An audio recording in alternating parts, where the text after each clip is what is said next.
Okay.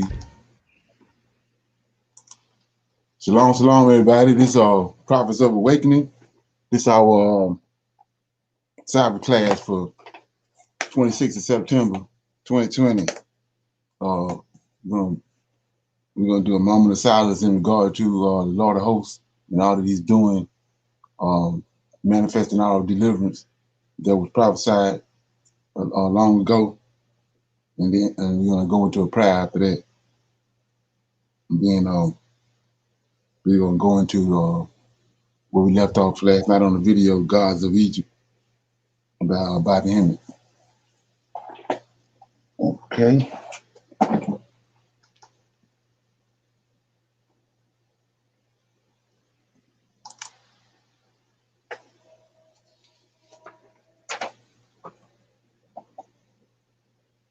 Oh Lord, we thank you for your great mercy and your great power and wisdom. We tarry waiting for your powerful deliverance of your people, Israel. Oh Lord, we come before you on the Sabbath day. You have given us insight into the scriptures of our forefathers. You, oh Lord, has directed us to who you are and your role in the goings on of heaven and earth. We come this Sabbath day, doubtless that you will appear, that you will gather your nation from among these wicked Gentiles. O Lord, you spoke through your prophet Isaiah and said that you would help Abraham's seed, that you, O Lord, scatter. You have completed that promise as of this day. You said, O Lord, that you would remove the darkness from around us. Tarry not, O Lord. The latter days are upon us. We are waiting and watching for you, O Lord. Peace be unto you. Okay. Anybody got any current events before we get started? Something they want to mention?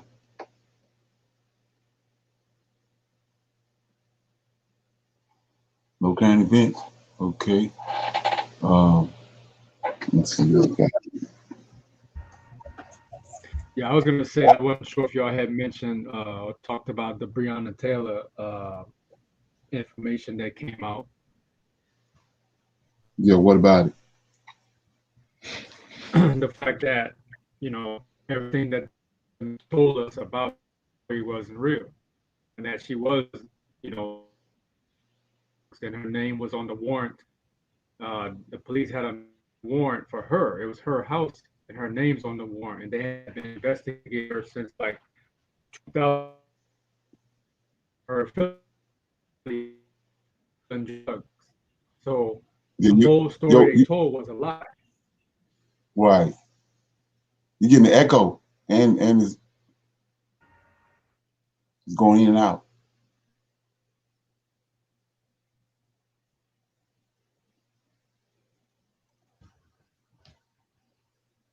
Give me 1 second.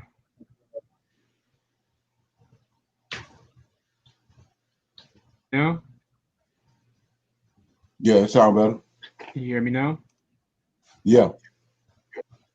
Okay. No, I was saying that the story that the media told us, basically the entire story was a lie. They told us that the police went to the wrong house. She was an innocent person that got, shot. Nobody shot first, but it was the opposite. The guy that she was dealing with, he's the one that shot out of the house. So the police that retaliated, he was responding based upon a shot being fired. But the point is, they had a no-knock warrant for Breonna Taylor, and it was her address and her house, and they had been investigating her since like 2016. They got her phone records, her text messages about her basically dealing drugs and being involved with drugs. So, once again, it's another spin narrative where they give you false information or they show you something that's not all the way true, and then the truth comes out the second time around. Right. Right. Yeah, and the objective is to stir up the masses to get them all in a frenzy. Right. Right. Did you see the warrant, Kevin? Well, I saw the documents. This guy, he paid for it, I guess, and he was showing all the documents with the photos of her car, of her standing outside with the guy, the other guy, because it was two gentlemen. One of them, he got arrested, but the other one, the one who shot, uh, he was also involved. But they got photos of her, her names, all through all the documents. They had been watching her for a long time, but they were trying to build up enough evidence because that's what they do. Right. They won't if they know that you're doing something major, they won't try to arrest you for one thing. They'll try to build up. So they had been building this case on her for years. So they finally had all the evidence that they needed. So they was about to go arrest her. Um, so the picture that you saw with the two guys, was that from the same day she got shot, or that's something in the past? I'm not sure. Mm. I just know like the documents that he was showing. It was email. I mean, it was text messages. It was phone calls. She was talking about the trap, and I mean, she basically was dealing drugs. Mm. She knew about everything, or let's just say she was assisting. But if you're assisting, you're still guilty. Okay. Well, the way I heard it, it was just, and I heard just like some of the other people, the guy that was in her house is separate from the guy that they tried to get to flip on her. The one that shot at the police Right, was the guy she was messing with at that time, not the guy that they tried to get to flip on her. From what I'm saying, he's in right. jail. Yeah, and the reason He's in why I jail. question, Right, yeah, and the reason why I question is because I was listening in a court case the other day, and they called in expert witnesses. But what the expert witness said that she had never heard a kid lie in her 8 years. But she's sitting in a dark room, her face sunken in. You can hardly even see her face. She looked like a meth addict. Okay, so am I going to believe what she say? I'm not. Okay, okay, and right, anybody else? Why they ask a woman to turn the lights on so you can see? Then when we do a little bit of investigation ourselves, we find out they didn't even follow protocol in reference to the children. So, uh, you know, that's yet to be seen. So, and the reason why I mention this is because sometimes people can put stuff before us, and it's all smoke and mirrors. Ain't nothing but a lie where everybody done went Confederate because it got the defendants got melanin in their skin, and all them right, is absent melanin. I mean, Right. it don't take a rocket science to see what's going on sometimes. So. right. Okay.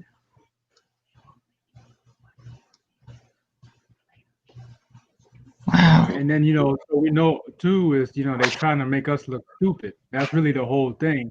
So they put one story out there to make us all upset, but the truth, that's not the truth. So then the Caucasians, every time it comes around, they're always right because they're saying, "Damn, why what these people always mad about? Look at what they're doing." So they put the false narrative out there to piss us off, and then they put the truth, like the dude that was supposedly jogging. But Right. then it's been two videos the whole time, but then the second one comes out and they show him going in people windows and looking in people's yard. So Okay. that's what they do. But that's all I wanted to say. I just wasn't sure if y'all had talked about it or not. Okay. Mm, Let's see. wow. Okay. Somebody else got something?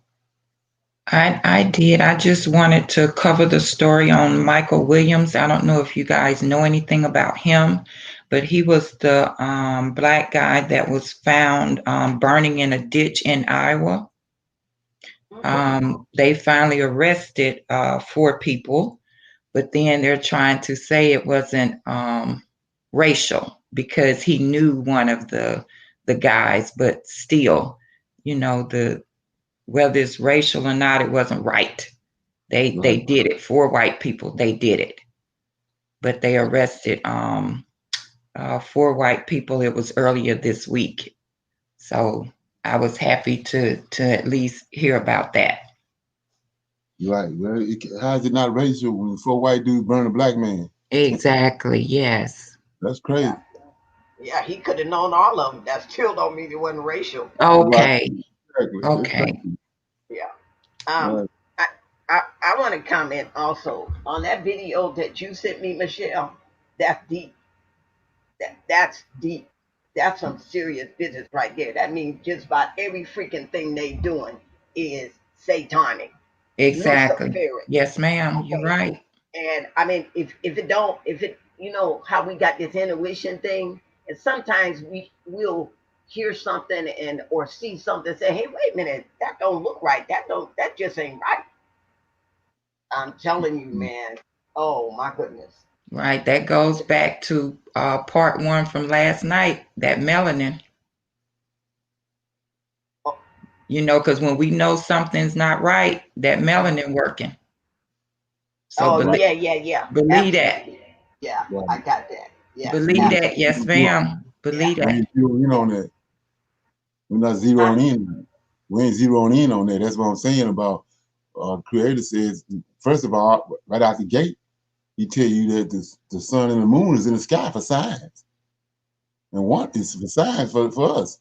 But how many times we looking up at the sun and the moon, trying to see what they're trying to tell us? And then, like I said, with the defects that's within the white race and the Chinese race, they had to they got to be cautioned about the amount of kids they can have because they know a bunch of them gonna come out messed up. So they got to limit the amount of kids they're gonna have. So that's a sign from the Most High, let you know something ain't right with them. But we don't pay no attention to none of that. Like I was saying, the dude they brainwashed us with, like for instance, the New Testament is garbage, point blank. They concocted it, but they didn't put a fear factor in there telling you anybody that don't listen, don't or deal with these words in this book is not gonna go to heaven. So right there, they throw you in the cross, and you paying attention to that when that don't mean nothing, because the whole thing they concocted uh is to lead you off down the wrong road, and not to deal with who you are as a person and the gifts that the Most High gave you to operate on this planet. Yeah. So anyway, anybody else got anything? Okay, what I'm gonna do is go ahead and I'm gonna start playing. I'm gonna start the 30 minutes for uh the next 30 minutes on this Gods of Egypt by Bobby Hemming. Okay.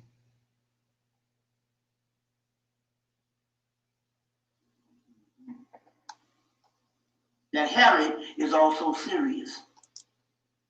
The Greeks would say that heaven is hot. Talking about the rising of the dog star series. You see. While we're on Sirius, Yeah. can you give me Sirius and its relationship to the pyramids and its location in terms of cosmic location? Well, you literally there's 3 stars in Orion's belt. Sirius being the chief star. So they built 3 pyramids in the center of the earth to represent. Yeah, this right. This right here. What he's talking about. It's kind of ironic that you were saying that earlier about you saw the 3 sets of 4s. So when you understand, it's a the word when you say soft seraphim. Seraphim is tied to 3, and so when you look at that, 3 angels came to Abraham, 3 seraphs, which is really when you break that word down to shepherds. So so the Most High dealing with 3. Those stars up there, as you know, they tell you any stars you see up there, the light could be burned out from them things for billions of years, and you're just not getting the light from it here. The Hermetic material tell you that what used to be in heaven was now transferred on earth. And Kemet is literally heaven on earth. So Sirius, the three pyramids, is a indication markers on where Sirius ended up on the earth.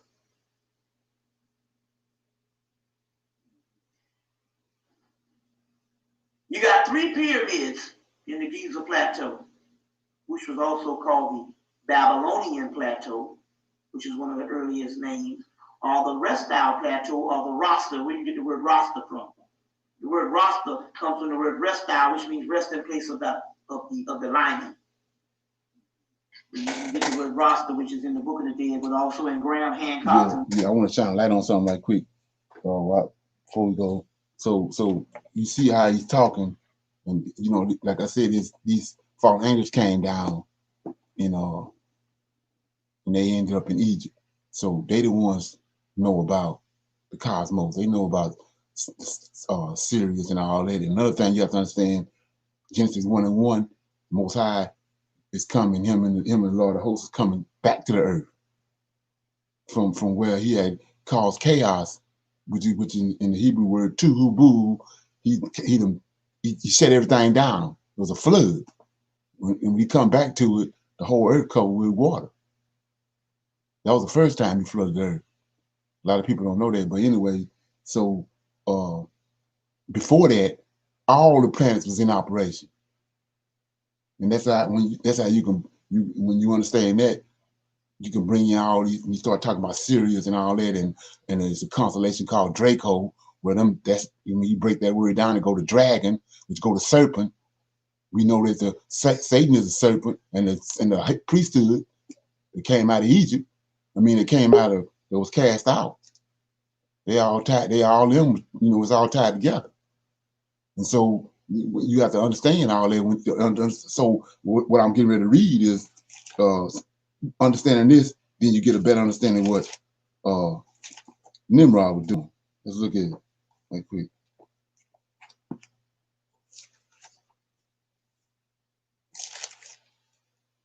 It says in chapter 11 of Genesis, it says, and the whole earth was one language and one speech. And it came to pass as they journeyed from the east that they found a plain, the land of Shinar, and they dwelt there. And they said one to another, go, let us make a brick. Let us make brick and burn them thoroughly. And they had brick for stone and slime and mortar. So he's doing this. What this guy talking about? He's Nimrod is descended from these giants. So he's using all this astrological stuff to find a location. That's why it says in verse 2, and it came to pass that they journeyed from the east, that they found a plain, the land of Shinar. So it's a specific location he's trying to find. And it's based on all this stuff. He knew all that.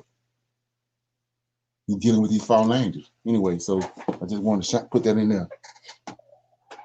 Robert Duvall's book, The Mysteries of the Sphinx, and the Secrets of the Sphinx, Message of the Sphinx, as well as the Orion Mystery by Robert Duvall. But but also the word Babylon was an ancient name for the Typhonian Egyptians also, and as they traveled, because Babylon is also an ancient name for Typhon and the Great Mother, and these were Typhonian Camites. As they traveled up to Mesopotamia, they named a country of Babylon after the Great Mother. But these were pre-dynastic Egyptians who traveled up into Kemet. Now, Sirius, there's 3 stars in Orion's belt, 3 pyramids on Earth, there's 3 wise men. The 3 crosses on Calvary, before they represented the damn 3 crosses on Calvary in Christian mythology, they represented the 3 pyramids in Giza. So like I was saying before, you got the every God they got, it's got a book go with it. Jesus go with the New Testament. We know that the gods of Israel, they go to the Tanakh, and Horus and Osiris and all them go with the Egyptian Book of the Dead. and Allah go with the Quran. So, like I was saying before, when you understand, you got 3 books sitting there. These Greeks, they synchronized everything, so you can see, like you say, follow the money. You can see that what he's telling you right here is in the New Testament. All this stuff right here is predicated off of Egyptian mythology and what was going on in Egypt. It ain't dealing with the Old Testament. So when the Old Testament comes and play it, they stick Jesus in there through typology. They stuck him in there, so now they done connected all 3 of these books. But everything he's saying right here, the three crosses tied to the 3 pyramids, all that's the Egyptian mythology. It ain't got nothing to do with the Old Testament, the Holy Scriptures. Yeah. The 3 stars, you see, all it is mythology explaining cosmology and physiological information or inner information is passed down to different cultures. So there's 3 spheres on the top of the Kabbalah. There's Jubilee, Jubilee, Jubilam, all these things you get. You 3 blind mice. Right. This is all types of folklore. Right, like Feed 5 4 Farm. That's what tripped me out when I was watching that new rendition of Jack and the Beanstalk, and you hear Feed 5 4 Farm, and it didn't never dawn on me, but that's 3 different giants. One of them named Feed, and 5 4 Farm. They the ones bring the chaos. Yeah. Which is also, but ultimately, these things also represent the 3 major glands in the head. The pineal gland being the chief gland, which represents Sirius. Then your pituitary body would be the other 2. You see. So these are metaphysical, cosmological, and physiological terms, and mythological terms also too.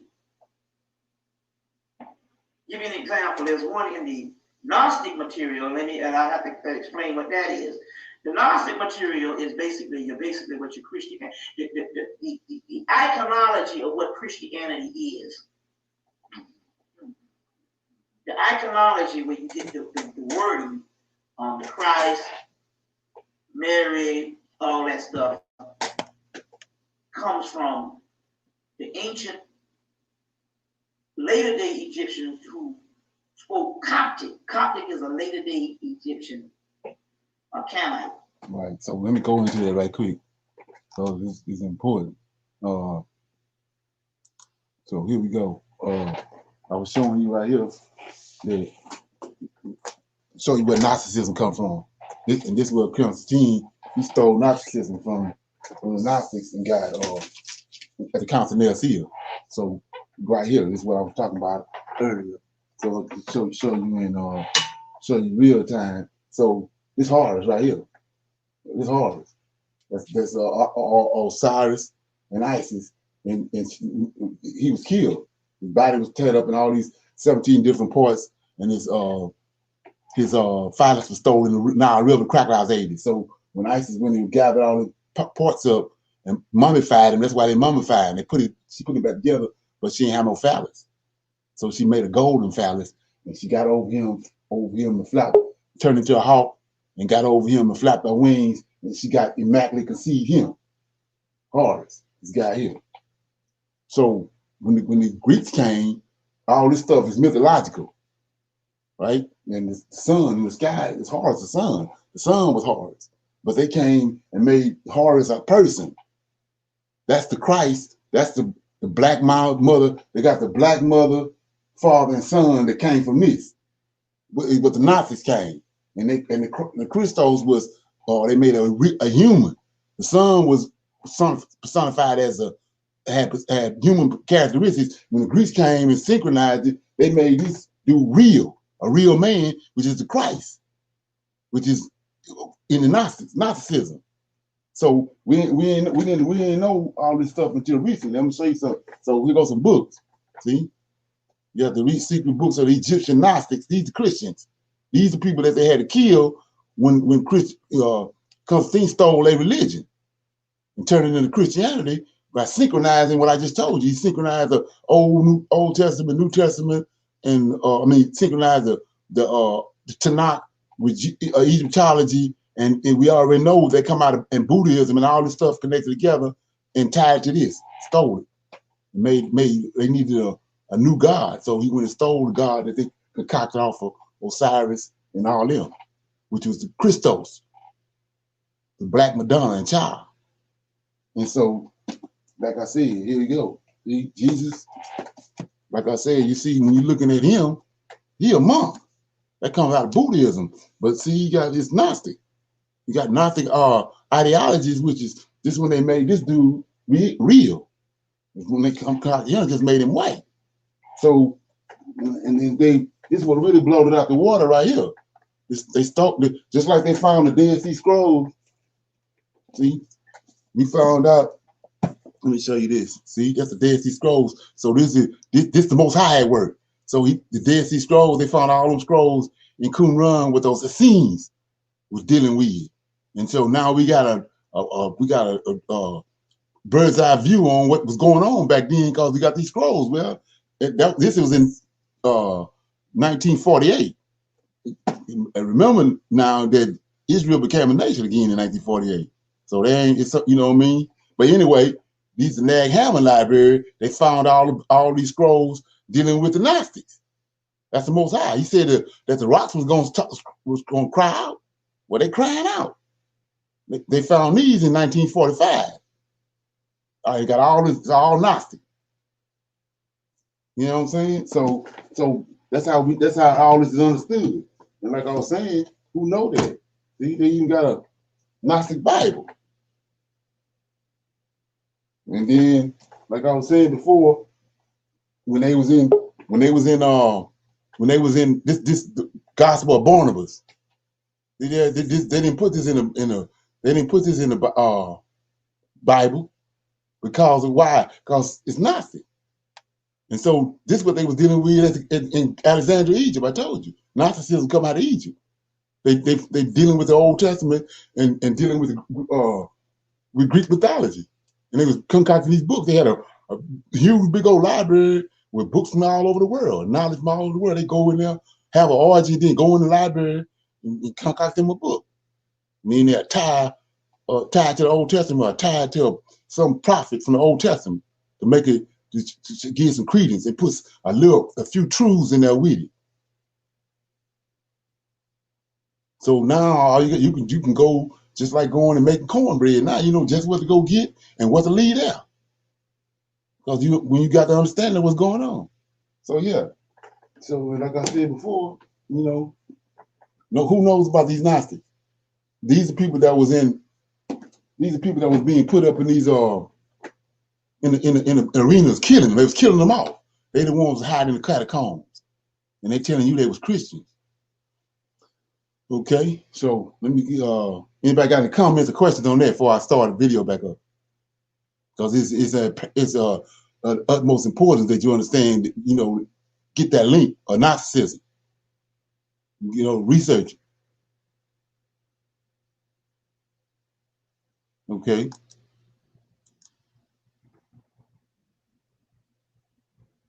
Anybody got any comments? Okay. I'm gonna start the video back up.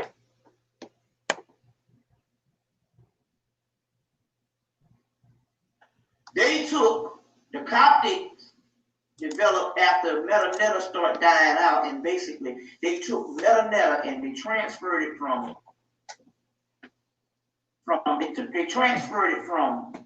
Melanetta is the Egyptian Book of the Dead, in case you want to know. Melanetta into Coptic language. And so that Coptic language that they transferred from Melanetta was carried by Greece back to Greece, and all this particular Christian iconology, which is the Horus and the whole Kemetic stories, transferred into Coptic, which is later day Egyptian, comes to Greece. Later on, when Rome needs to fashion a new religion, they conquer both Egypt and Greece, and they take the story And they make it a historical story. And then they kill off the ancient Gnostics, which this particular Gnosticism or this particular religion, what it was before it was Christianity. Gnosis, knowing. You want to try and change that?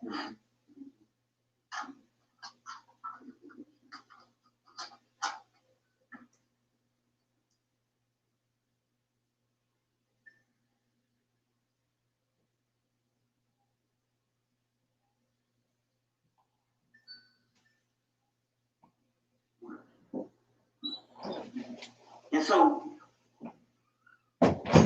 this ancient gnosis, knowing, was later on is the blueprints of what the Romans took that same stuff and turned it into historical. And that's where you get the birth of Christianity. But it was before it, you get your Gospel of Thomas and all these particular texts. And those texts was dug up in 1945 again, called your Nag Hammadi Library. There's a book called the Nag Hammadi Library. These the blueprints of what they turned into Christianity. So how can you have ancient Christianity if this is some new shit that Jesus is supposed to come teaching people from the get-go? How can something come before him? Well, there is a Christianity before Christ. Right, that's nice. That even your boy told you about. What's his name? Walter Williams, but that's historical Christianity. But the great scholar that wrote Introduction to African Civilization and Man, God, and Civilization, John G. Jackson. Okay, here we go right here. Egyptian Book of the Dead. It's also called the Melanin. So I just want you to see that. So this what was synchronized with the old, with the Tanakh.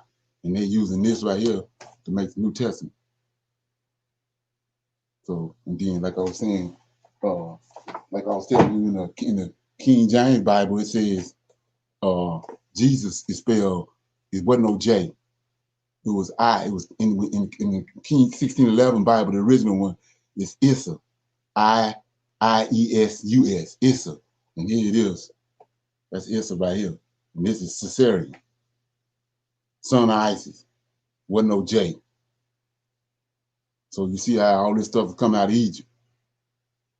And I already gave you the breakdown on Buddhism. Buddhism came for this. So once all this stuff started being broken down, then you start seeing how the character Jesus came on the scene.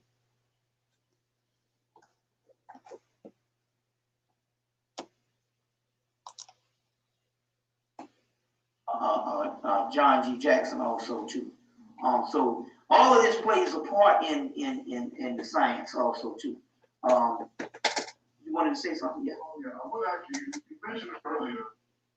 We were talking about 3 glands in the brain. I read a lot of material and I've read some of it. Yeah.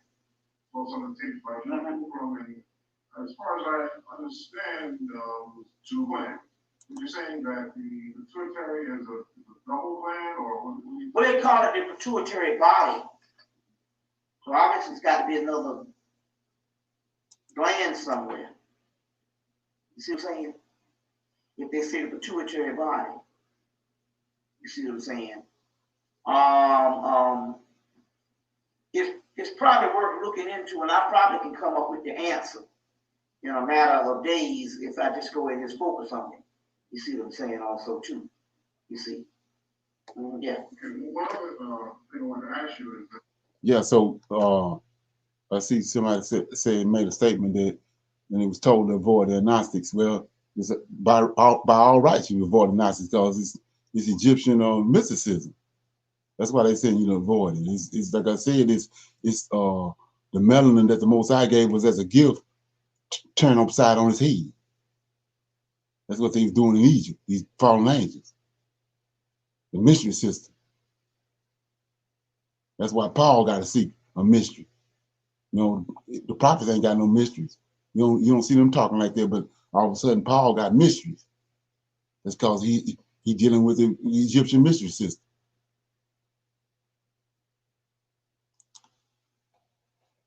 Earlier in the lecture today, the lecture did the Egyptian Day of Death.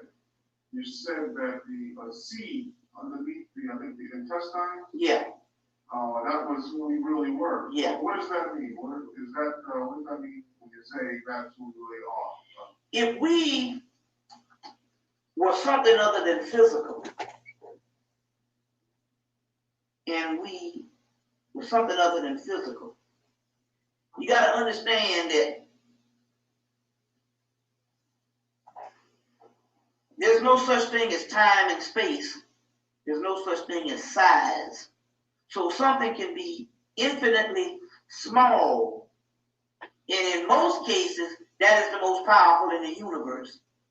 So if we talk about the atom, the atom, the atom, which you know the atom is one of the original stories of Christ. It's the same story. It's rehashed again.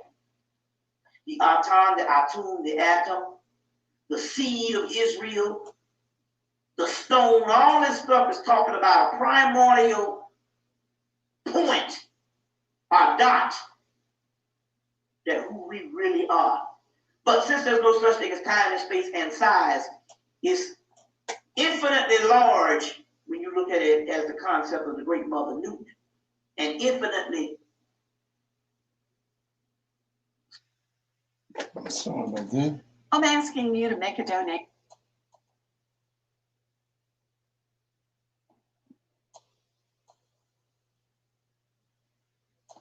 When you look at it as the concept of Horus or the seed. As us being physical entities, if we were not physical at first, then we are talking about a projection of ourselves and an illusion brought about to fool us into thinking that these physical bodies is us. And in order to do that, it has to register as big, just like a movie registers on a big screen in the theater. You see what I'm saying? But it also is in the movie, Men in Black. When they're trying to find out some stuff, they gotta go to this little dog. That represents the dog stuff. And he said, you know, they're trying to get this little. They said that the galaxy is on Orion's belt. And Orion was a little cat. Because, you know, Setman also represents the god Sirius too, as well as one of the oldest, and Gerald Massey has figured this out, that one of the oldest representations of the Sphinx is the goddess Setman, the resting place of the lion. But then again, on the other hand, Sphinx is also called Harmaku or Harmaket. And Harmaket means Horus on the horizon. But Harmaket and Harmaku, you got Ma up in there, in Harmaket. So that's Mayat too. So this Horus Mayat is also a form of Sekhmet too, which is one of the oldest forms of the Great Mother, as Massey explains in his book, Ancient Egypt, Light of the World, as well as your boy, Robert Masters, the goddess Sekhmet. But going back to this, little cat had a ball on his neck, and there was a whole universe in that little ball. But they had to go to they was shaking the dog in the movie Men in Black, and he said, you humans, you always think that everything has to be big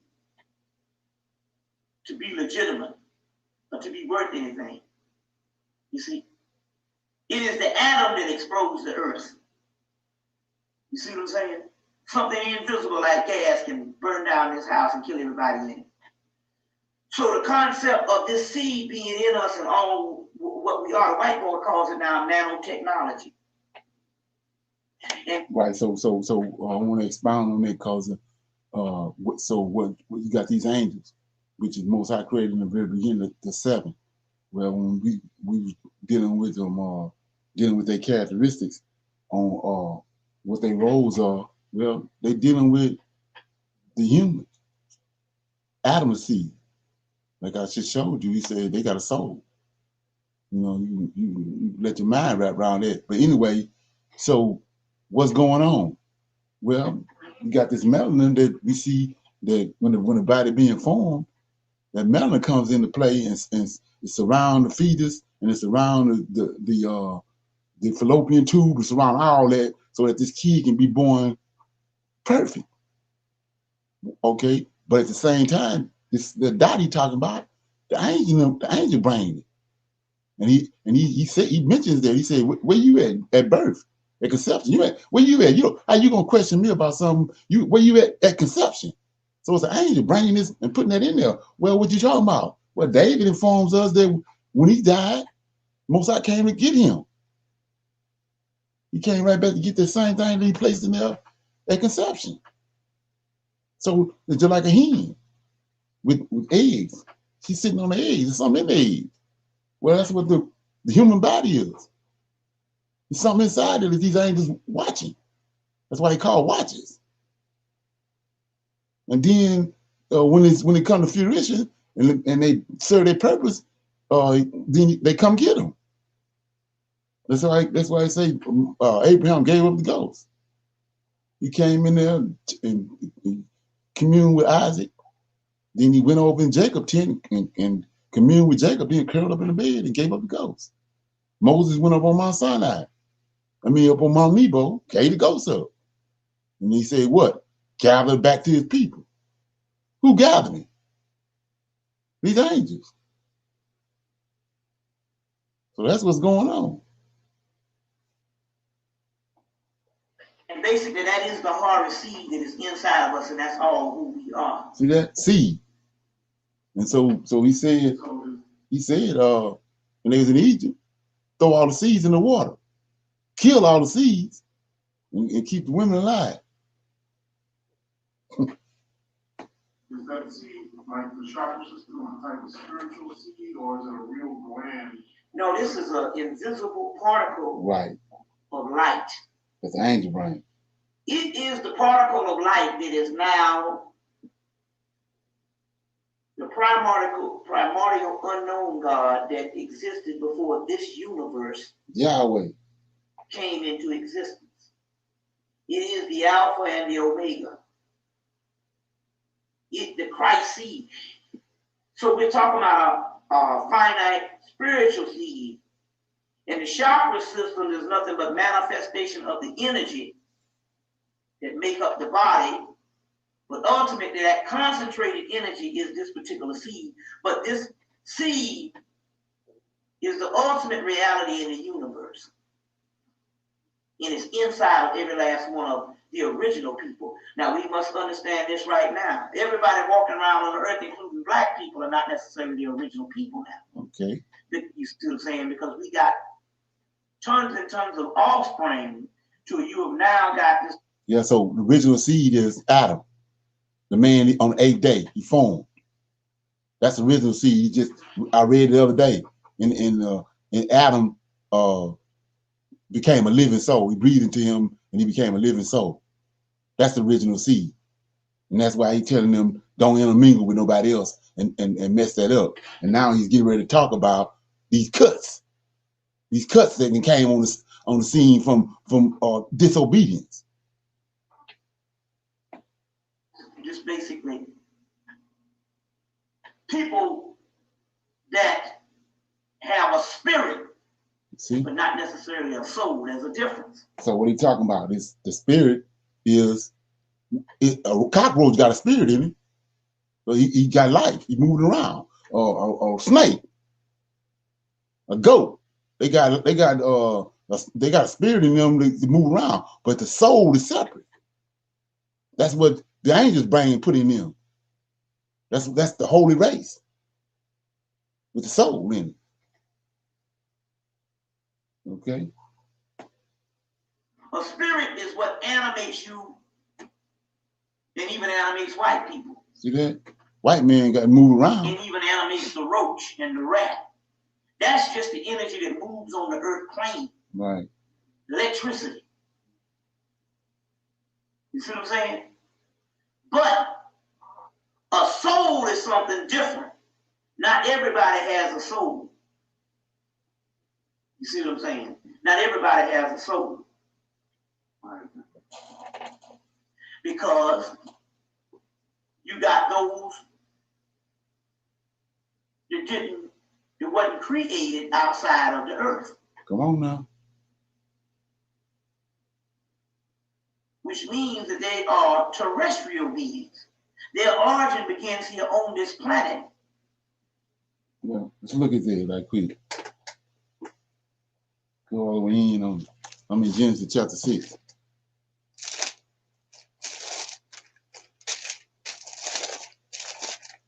says, Genesis chapter 6. Like I told you, these angels and the Most High, they scientists. But we ain't seen it as that.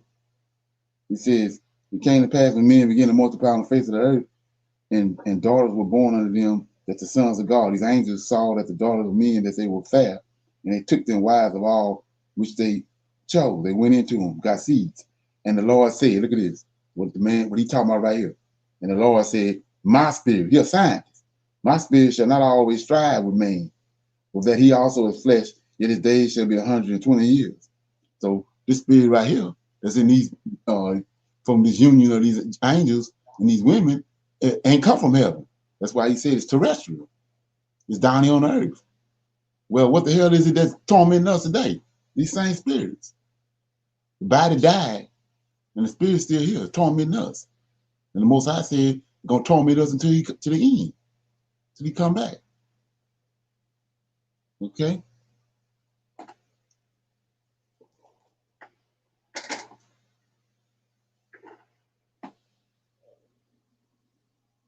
And in the physical. Then you have those that come from time memorial and comes from the primordial origins of the universe, and that's who the original chosen seed is. They ain't chosen because they have always been here. So we need not argue on who has a soul or not. Just understand that obviously, even if it's debatable whether a lot of black people have that, we don't even argue on that. What we do say is we are the original people, so we don't have to worry about who the ones we're talking about who have the souls. That's what the soul is. First of all, the soul is a sun. Mm. You get the word solar. You get the word sol, which also means sun. The word salt comes from the word sol, which also comes from the word soul. But that little salt seed is the ultimate form of alchemy. And they talk about it in the salt of the earth or the different concepts. They got salt all through the Bible and stuff. That's a form of the Christ.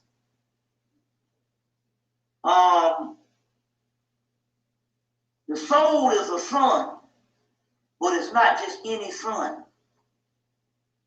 It is the most ancient form of the all there is. It is from the nothing that crystallized into this little seed. From the nothing, you get the absolute. So it comes from the nothing, which is beyond the known universe in the triple blackness of space. So when you get a seed, it's not just like a sun. When you get that kind of sun, you're talking about the ultimate reality in the universe. It is beyond anything we know, and we have this in us. So ultimately, the soul represents the sun or a star inside of us. Okay, let's look at that. So, based on what he's saying, I'm showing you what he's telling you what the soul is, right? So, 21, we know that these angels looking on the book of life. Gabriel told Daniel that only me and your Lord, the Lord of hosts, Michael, is looking on his book. Okay, well, we know the story. Everybody know the story of the three angels that came in Genesis 18. Well, one of the reasons why Michael was down here on the earth was to tell Abraham that he's gonna have a son. Who the son is? This what are you talking about? This soul, this thing that's placed inside of the soul, that's placed inside of the body at conception. He brings it. So look what he say, 21, chapter 21. He told him earlier, I'm gonna be back in during the time of life. Let me read it. I don't want to. So I'm in chapter 18. He says,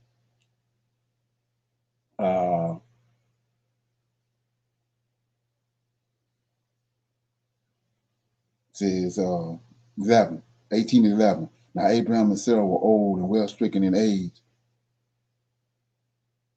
Okay, no, I'm starting 9. And they said unto him, where is Sarah thy wife? And he said, behold, in the tent. And he said, I will certainly return unto thee according to the time of life.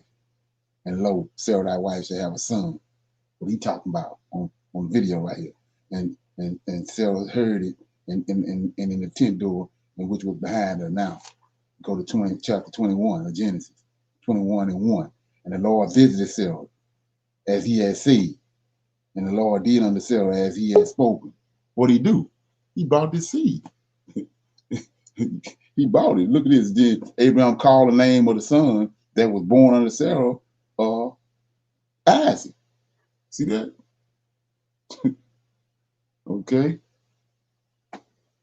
But we're not just talking about any kind of doggone star. We're talking about the ultimate star, because this star comes from the most outermost ethers of everything known, called the nothingness. Now, what is a star?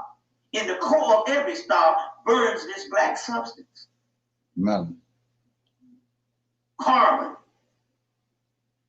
But the one inside of the original humans has been dormant so many years, for 13 million years in the physical, and billion years probably on the terrestrial plane, or even different aspects of the plane, but even before it became to a physical level, until this thing has been shut down so much. You know how you can bottle cider and it turns into doggone alcohol or whatever, and something ferments? Well, this one has been fermented for billions of years, and that's the soul that we have inside of us. So it is even powerful in anything in the doggone universe, and ultimately anything that is not human got to bow down to the human. Or in this case, bow down to the black man and black woman. Bobby, let me take you back to our original question, but on the way back, we were talking about series. And I asked you a question related. Yeah, I'm gonna hawk it right there. I'm opening up for a little Q&A. Let's be right at 30 minutes. Got 30 minutes left. Anybody got any comments? Does they want to bring up something?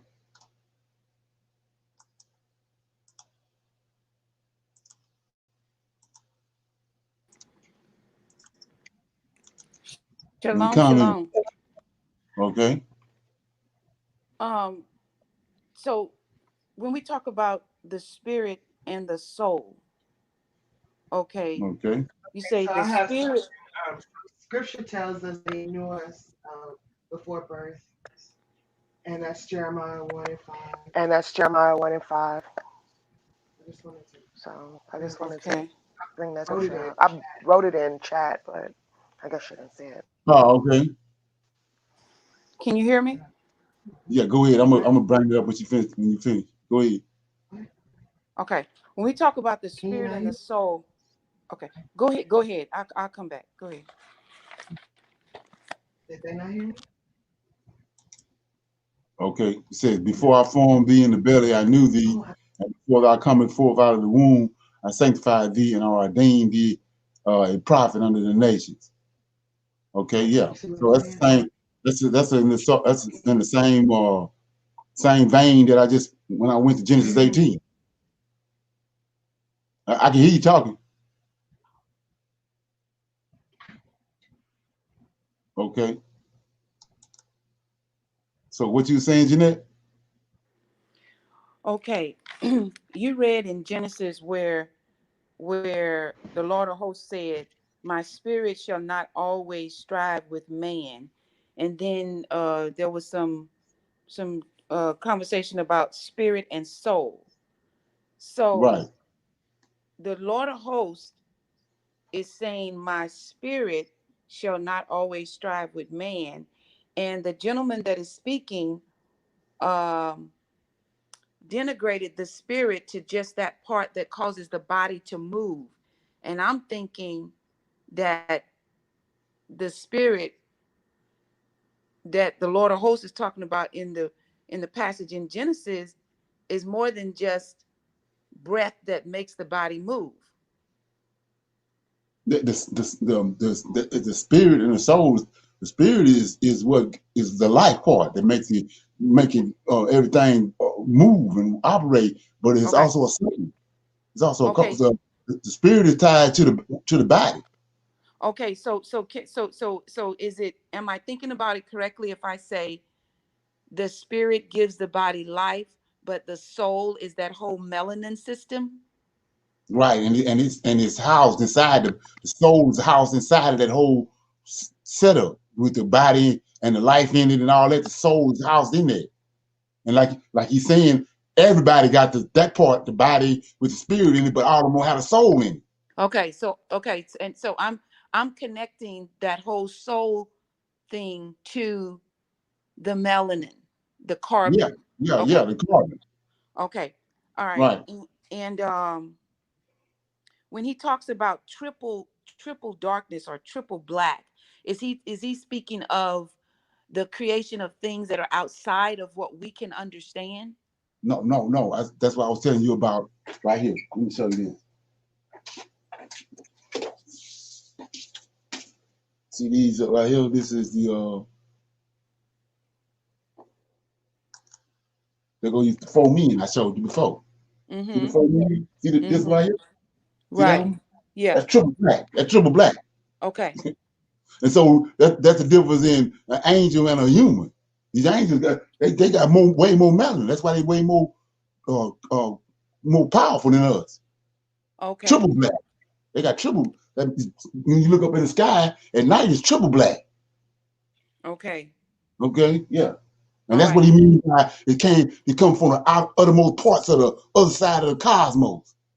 Okay. Oh, right, Okay. And is also the understanding of what we're studying, the melanin system, we're understanding that, like when you say that Lucifer has beryl or onyx in him, we're not talking about, like you say, we're not going to walk up and see an onyx stone, you know, on his back, but the content of an onyx, the right, right, content of a right, beryl. right, right. And It's so like with, it's like if you got it's like you getting ready to cook a steak.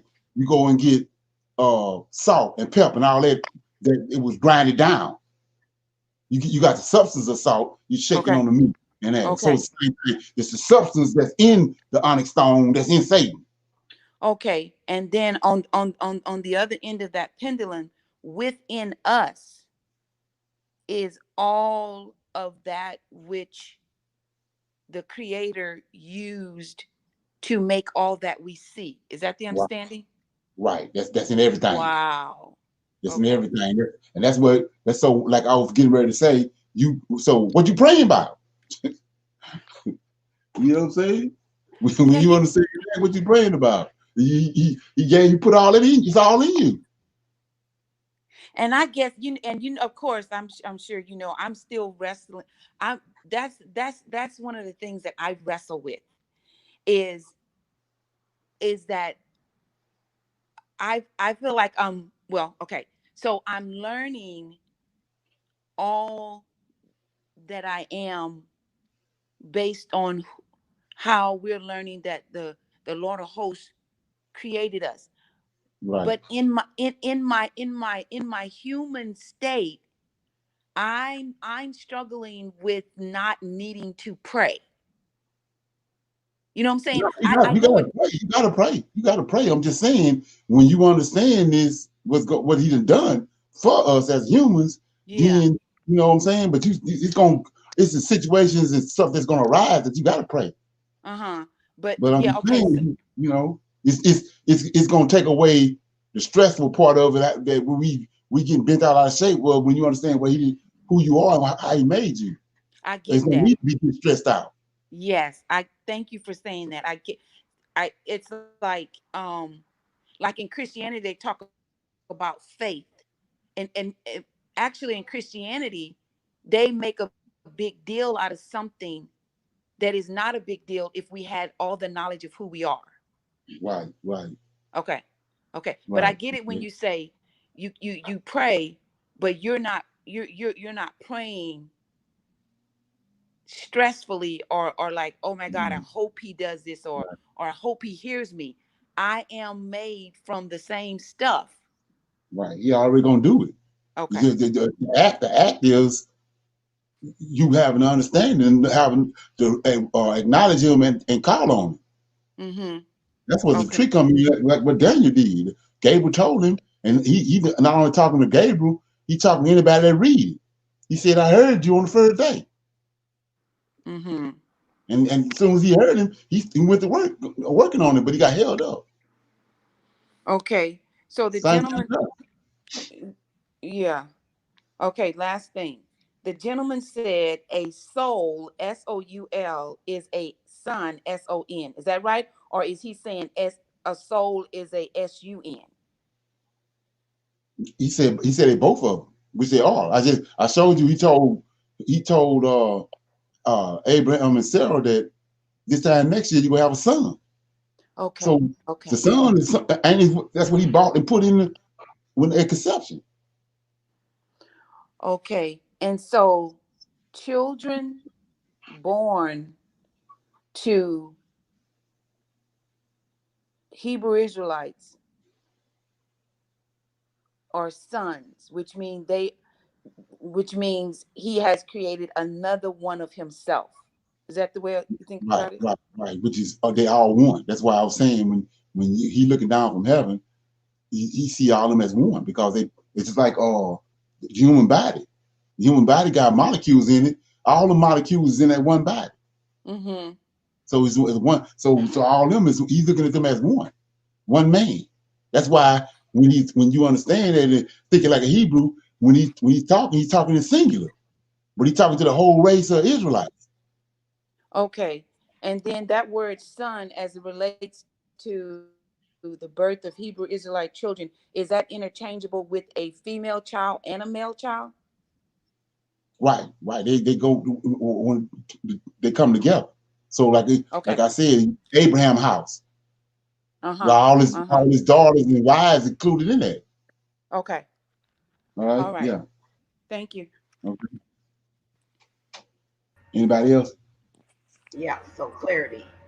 Okay. Uh, the the the absent melanated folks, um, they're to a disadvantage, and I'm sure there's those that are well aware um, of that. And so, could one interpret perhaps that those that were doing those misdeeds on the slave ship and Right. even in the land of Africa too are uh, ancestors, the females? Was that to try and, what I want to say, like be a part of that melanated power, or to dumb it down a little bit? To Is dumb it it down. To dumb it okay? down. Yeah. Okay. So example of that was like I was saying, when you understand that these angels is they scientists, like he said, it all boiled down to botanists. Okay, so what was going on before the flood? They were trying to destroy the humans that the Most High had made. They got to the point where it wasn't number Noah and Shem left. So he had to come and cut it off. That's why he brought the flood, because they were trying to annihilate the man that the Most High had formed and his DNA. He got to the point where number Noah. Let me read. Because like I said, we reading it from the wrong perspective. We ain't reading like a Hebrew. He says, chapter 9 says, let me get it. Chapter 6. Chapter 6 says, uh, chapter 6, verse 9. These are the generations of Noah. Noah was a just man and perfect in his generation, and Noah walked with God. He was perfect, meaning his DNA wasn't been tampered with. Okay. That's what that means. Perfect in his generation. Okay. Do anybody else have anything? I do want to say that what you just said about Noah is profound, because I've always I've always struggled with that, what that word perfect meant. And so thank you for clarifying that. Right. Okay, so it says scripture tells us that he knows us before our birth. Yeah, that's the whole point I was making. When you go back and understand that, which is not talked about and not really understood, was that he returned into the earth in Genesis 1:1. Why? He calls the two who boo, like I said, he calls a flood. That's when Noah flooded, the second flood. So what was the purpose of the first flood? What Satan was doing, and all the planets was in operation. That brings in what this guy talked about and all the stuff they talk about in Egypt. So he was Satan had a planet that he was on, and these angels going around. Our whole solar system was vibrant. He shut it down. He returned to the earth. That's why you got all them other planets, you can't even get to them because he got gases around him. So you got to go back and think about the creator. He don't create nothing like that. Like I said about the Sahara Desert. Something had to happen to the Sahara Desert. He ain't created like that. So it's something happened to Mars and Venus and with these gases you can't get to. So that's what that is. He calls that what Satan was doing in the very beginning. He shut it down. So he lost a third of the angels. So what he say? He's not gonna create them no more like that. He created a human body, put that angelic being in it. There's a trial period on the earth. So he talking to Abraham, and Abraham said, he asked Abraham a question. Abraham said, Lord, thou knowest, I'm just a sojourner down here. What he talking about? He an angel sojourning down here on the earth in a human body. And so like I said before, now go back to what these seven angels doing. These seven angels ain't doing nothing no different than what a hen do. If she got 20 eggs she's sitting on, she watching them eggs because the chickens in them. Well, that's what these seven angels doing. They down there watching over these human bodies because there's souls in them. And so what's the promise? That in the end, you're going to resurrect all of them, which killed Jesus. I'm going to resurrect all of you, and you're going to be what? As the angels. So what are you doing? He replenishing the 1/3 that he lost. But he ain't making them no more just making angels. They gotta go to a trial period. Be tested here on earth. Okay, yeah. So anybody else got anything? Yeah. Anybody else got anything? Okay, I'm gonna go to play this last 30 minutes. Yeah. And so I've been told that there is a shaft in the pyramids. Yeah. Which the light of Sirius will shine down through, because as the great year, 200, about 26,000 years, 2,600 years, that the pyramids are so accurate that light at that particular circle shines directly down that shaft and lights up that shaft. But I want to talk about that. Well, also it happens in the pyramids. It also happens at the Temple of Dendera, where that whole Temple of Dendera was built so it can light up on so-called New Year's Day of the heroic rising of Sirius, or what they call the heroical rising or the heroical rising of Sirius in dog days. It's debatable on when. So Sirius is connected to Satan before the Most High, before Genesis 1:1. That's why they connecting these Egyptians and these fallen angels that came down. They knew all that. And they bound here on the earth, but they are this from heaven. They've been all they eternal beings. They've been up there for Who knows how long? When it occurs now, I think now it's like what, July 14th. Some say July 23rd and some say June. But check your local listings of when it rises and stuff. Any basically astronomical book can basically tell you. But that pyramid is built around that. That's interesting because they put a shaft in the pyramid in 1996. They found another shaft and they stuck this thing in it. Yeah, but they secretively opened the door and they looked up in there and they didn't let the world know about it. It was just a group of people that's controlling that guy Hawass over there. See, the Arabs are pimps. They go to the highest bidder, whoever got the most amount of money, and you know what I'm saying. That's who, or either they serve, they take some things and relegate it to these Masonic organizations. You best believe this Hawass is over that pyramid aspect and stuff. In Kemet, he's a part of some type of Masonic thing, and he's the Uncle Tom for the white man. But anyway, they said one day that they was gonna go in the pyramids in 1996, and they went in another day earlier. And when they went in that pyramid, that you even sent the tapes, they found a black man sitting up in there, pointing towards Sirius. And when they say the black man is a form of the king, it also represents a form of Horus. It also represents a form of our own spirit. Now it's interesting because Honorable Elijah Muhammad, right before the so-called Master Farad Muhammad had come and taught him this information, he took him outside and said, "This will be your witness," and pointed to the star Sirius. And whenever you see the crescent and the star in Islam, especially the crescent and the star on Honorable Elijah Muhammad's hat, that's the star Sirius. As a matter of fact, it's in the Quran.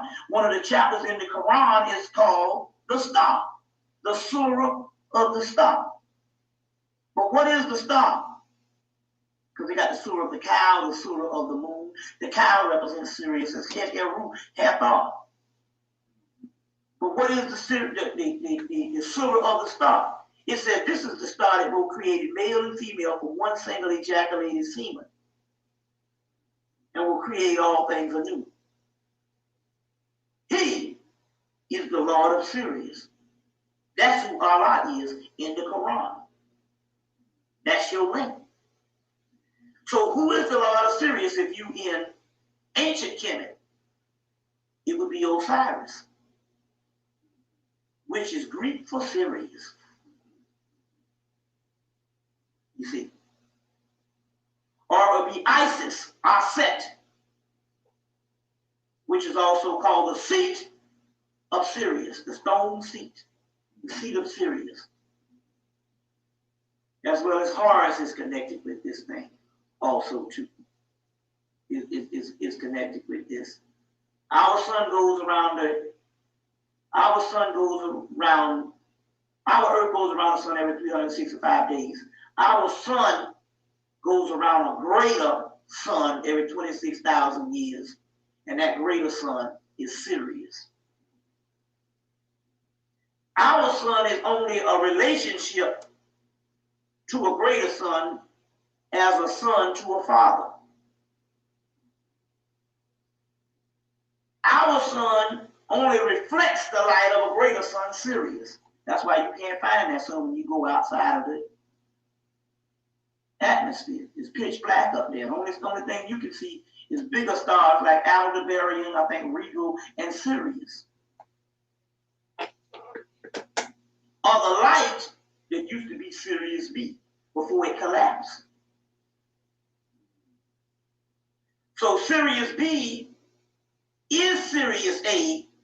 The light from Sirius A that you know of as Sirius is nothing but the light that shines in the heavens that once was Sirius B, which is all the same thing. But Sirius A is the light, Sirius B is now the earth, which is Sirius. That's why the pyramids is transferred down to the earth. This is some badass shit we talking about here.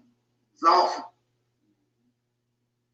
But ultimately, Sirius B, since the earth is physical and the physical realm is an illusionary realm, it doesn't exist, it's just the brain is registering the physical realm, then where is Sirius B? Sirius B is that particle of light that's inside of you. And it's only one particle of light. It's just that your brains and all of our brains make you think that it's more than one particle of light. But we are all together as the covenant, one.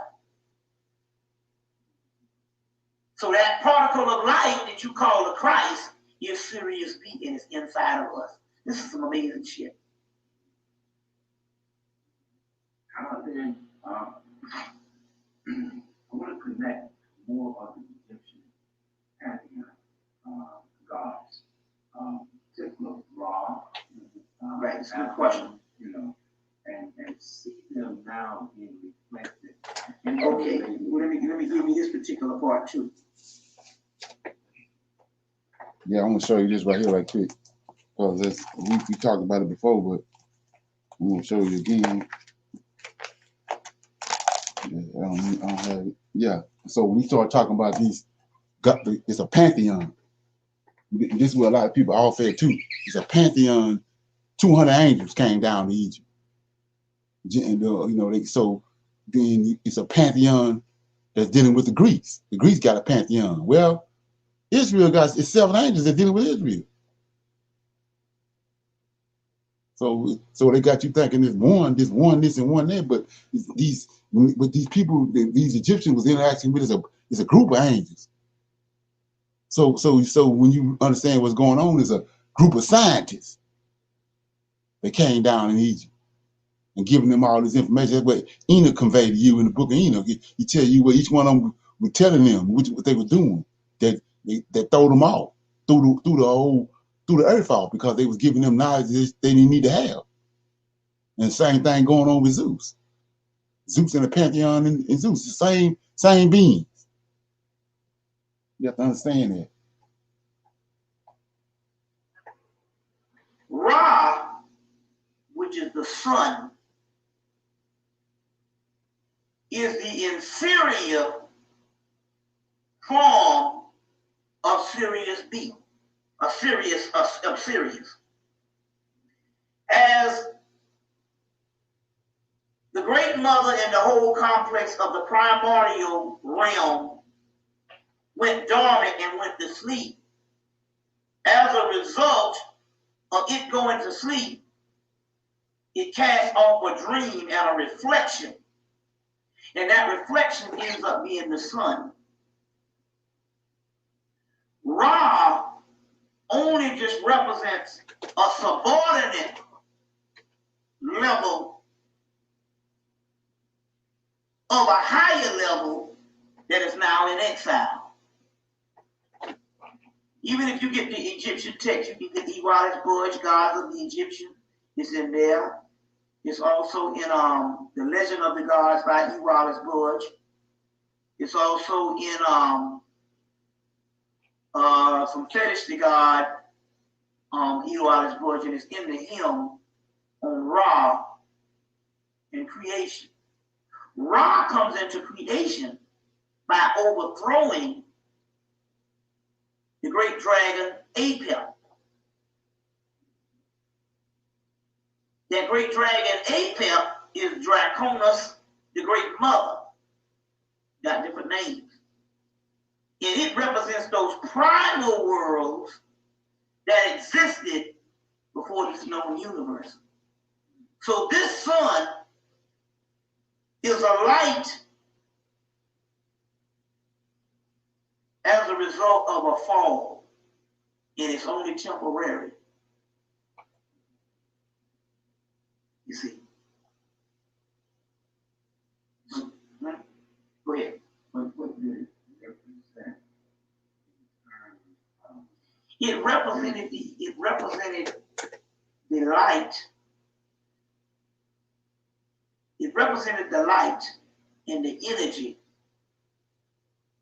that is the dominant energy of the Earth's physical plane. in this cycle of existence of the earth,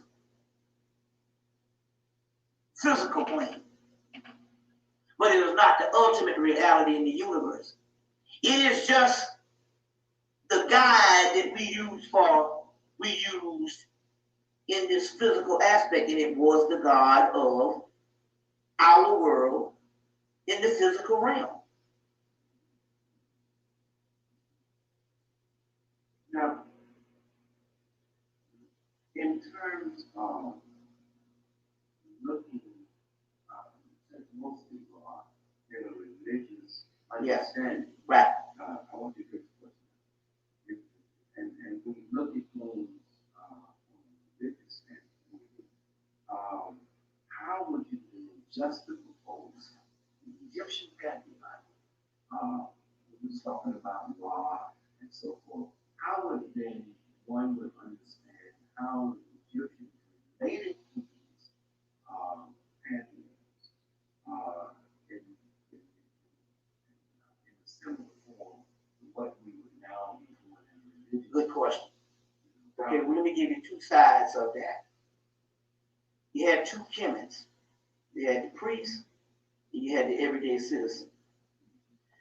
The everyday citizen would virtually, basically, relate to the same entities or the deities as we do now in the form of the religion. It wouldn't be so much dogmatic until they wouldn't have all this sense of you going to hell and everything is based on you being this wretch and stuff. But they use the nettles as a central inspiration and a God to focus around, or entities to focus around as everyday worship in life. You see what I'm saying? For a spiritual purpose.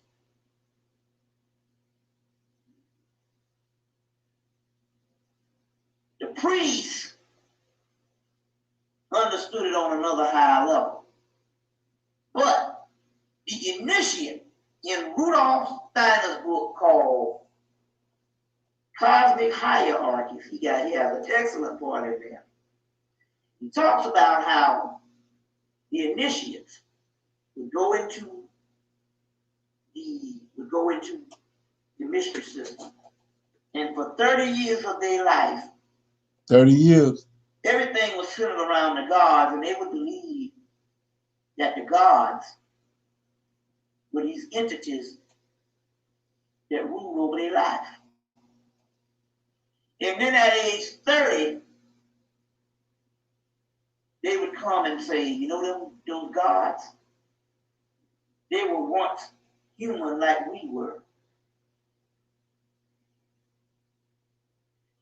And what this would do, the initiate would have to get over that fact. I've been worshiping these gods for 30 years. And now I find out that not only they are people like I am, but I too have the potential of those gods. As a matter of fact, that's what my training is, to become gods. yeah. Let's look at that. Let's look at that. We're gonna see who behind this mystery system in Egypt. I'm in Genesis chapter. I'm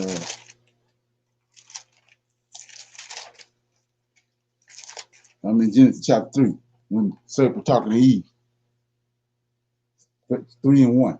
Now the serpent. Now remember what you hear them saying this all the time. They say the black woman is God, black man is God. That's all you hear in Egyptology. So now the serpent was born more subtle than any beast of the field, which the Lord God had made. And he said unto the woman, yea, have God said, ye shall not eat of every tree of the garden? This Michael told Adam that. Adam told her. And the woman said unto the serpent, we may eat of the fruit trees of the garden, of the fruit of the tree which is in the midst of the garden, which is him. God hath said, ye shall not eat of it, neither shall ye touch it, lest ye die. Now, verse 4. And the serpent said unto the woman, ye shall not surely die. Look at this. For God doeth know that in the day that ye eat thereof, then your eyes shall be open, and ye shall be as gods, knowing good and evil. Now we see who the culprit is, because he's saying the exact same thing. Okay? And like I said before, Michael is he who creates. Satan, Samuel, is he who imitates. If you want to use another word, become one with the ultimate principle in the universe. So why would they wait till he's 30? First of all, you must understand that they tell him to worship this thing in a certain severe way. And then tell him that not only is it an ancestor, but it's also a form of him, and we are all connected in one. What this would actually do, the first thing it would do is it would be a shock and amazement, and he would have to deal with that. The other thing he should understand is the same energy that he thought it was so important that these other entities rule over his life also would tell him that in some way, what I'm just as important. And in so many words, he will understand the mass responsibility and just how important he is. So on one aspect, priest life was different than the masses life. Now, there's a central theme in all ancient mythology, ancient systems, is you take a small group of people and they will rule the many. But in our civilization, because it was run by the priesthood, most of the time, and even that breaks down at times, you rule to give these people a sense of nourishment in life. So ours was ruled on a certain divine order. Later on, the Moors taught the Europeans the same principle, and now they rule to exploit people for their own capital gains and their own power. You see what I'm saying? To continue. But the universal principle is the priest life was different than the everyday citizen. Although you must understand that even these everyday citizens of Kemet still deal on another spiritual level, mentally, than we do now. As a matter of fact,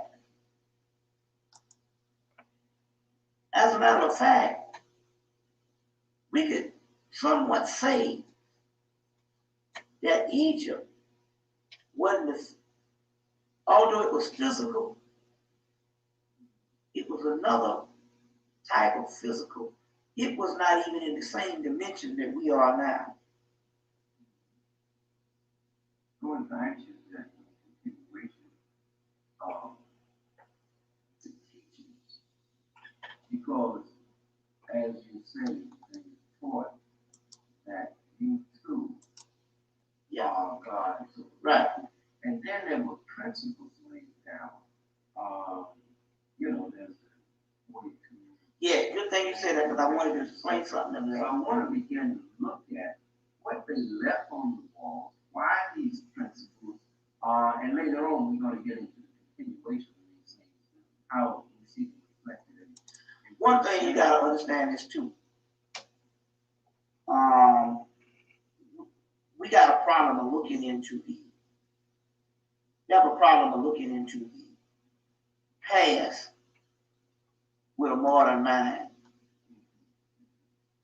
So when all the scholars were saying that your 10 commandments come from your 47 laws of Maya or negative confessions, they was thinking that they was reciting those things based on the same dogma thing of behavior and moralism. There's a catch to that on the spiritual aspect.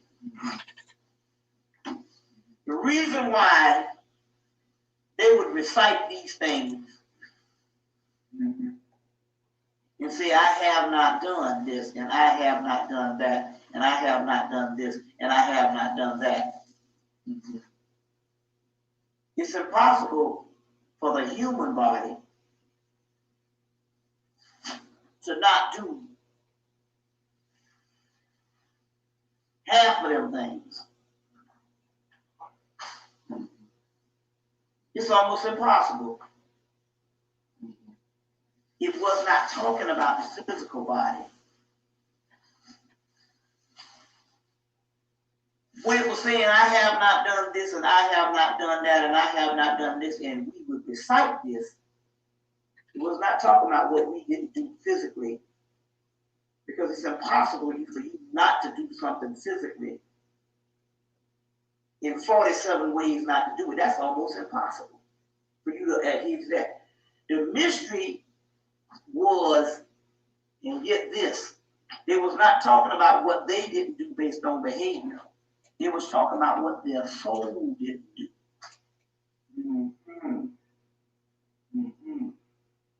Because the soul is inside of the body, it is pure and lying in a dormant state. The Horus principle was saying that I have not done this and I have not done that. It's talking about the negative confession. Negative means inner other than outer.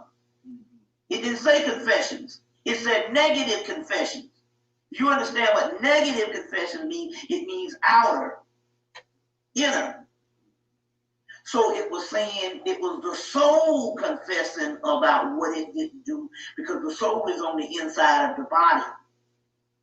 It is not responsible for what the physical body does. It is lying dormant on the inside. And that's one of the... It's Christmas.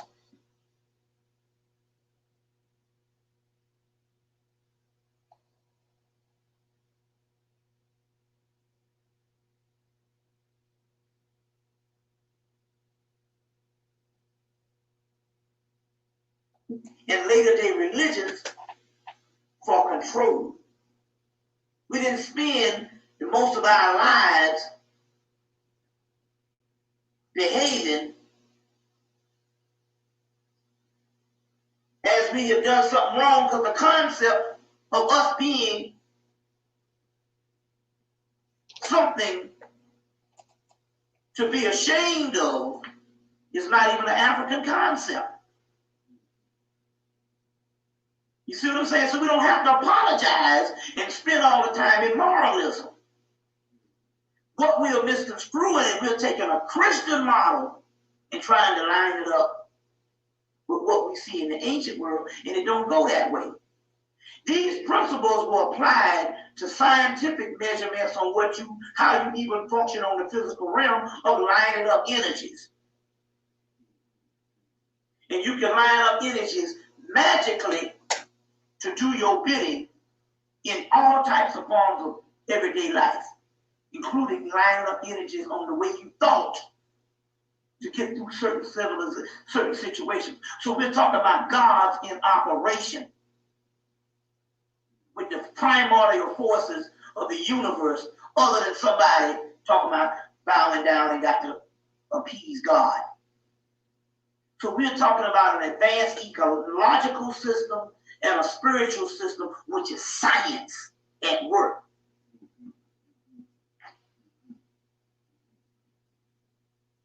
And we are mistaken spirituality being something outside of science, and they're one and the damn same. It's just that the white boy has made such a dichotomy by not including the spiritual side of the same sciences and only giving you the physical side, and we think that science is what the crap will give us now. Spirituality itself was science, because the root word for science is what? To know, knowledge. And Tahuti which is the alchemical component or ultimate symbol of this particular knowledge, is the God of knowledge, represented that divine knowing. You see what I'm saying? But it had nothing to do with moralism. You see what I'm saying? More so that it had something to do with operating energies, like a magician uses magic on certain realms to create an atmosphere conducive to what the fuck he wants. You see what I'm saying? Questions come out of that. I don't want to. Yeah. Questions on how to come out of that. Then, if these temples and those principles enabled one to have a kind of a magical force, or control the magical force, actually, to really control and manipulate. Manipulating the principles of the physical realm and the laws of nature. About a desired exactly. Then a laboratory. Yeah. Then then what kind of life relationship that existed there in terms of, if you could juxtapose that to the kind of what we call today immoral lifestyle? Can we look at that? I mean, you talked about a dog knowing how to be a dog, right? But what then would have been the relationship between people? There didn't seem to have been a lot of war. There didn't seem to have been jails and all these things. So I just want you to touch on that, and then we can move. What would be the relate? You saying what would be the relationship with the How would we look at that in terms of what we consider to be morals today? How do people treat one another? Was there a great deal of violence and destruction placed upon one another, fighting and killing? Well, anytime you own what kept that from happening? Well, what kept that from happening was the old. Check this answer out, because it's dealing with the melanin and being civilized and uncivilized. First of all, the spiritual forces on the inside of them was alive. So we were talking about gods with acting in the flesh. So they didn't have to worry about that. It's only when the God particles shut down and go to sleep, like most people are asleep, that we got to rely on total emotion of the physical body. You see what I'm saying? That would get us into all types of disputes because we're not awake. But we're talking about a people that was woke up, and if the God was operating in them, it could operate harmonious because that entity on the inside of them was functioning on a high level of enlightenment. That's the difference. Basically, we function now on a certain level, but we have gone to sleep. And Jung, Carl Jung, the psychologist, hit it on the head also because he studied a lot of the Vedic texts in India, where they said that most people walking around in a perpetual dream. They're not even awake. So it's just raw senses, and they're just hoping they don't bump into something the wrong way. Although their eyes are open and they're talking like this, they are asleep. So it's the difference between a people being awake, and a people walking around dead and sleep. The entity on the inside of them corresponded as gods, just living in the physical. So they said that Kemet was heaven on earth. It was the best aspect of what it could be in the physical realm. And that's the difference. So the difference would be you got a bunch of shut down people that's going to sleep, literally. You see what I'm saying? On the other hand, they were just functioning as gods. they tell you that religions come into play when civilizations start to deteriorate and people need moral guidance as a guidebook just to act human. So we're talking about something totally on a whole other concept. Now, if you want to really ask the question, can you think of this thing in human terms? The NBA playoffs are here. You got about 5 minutes.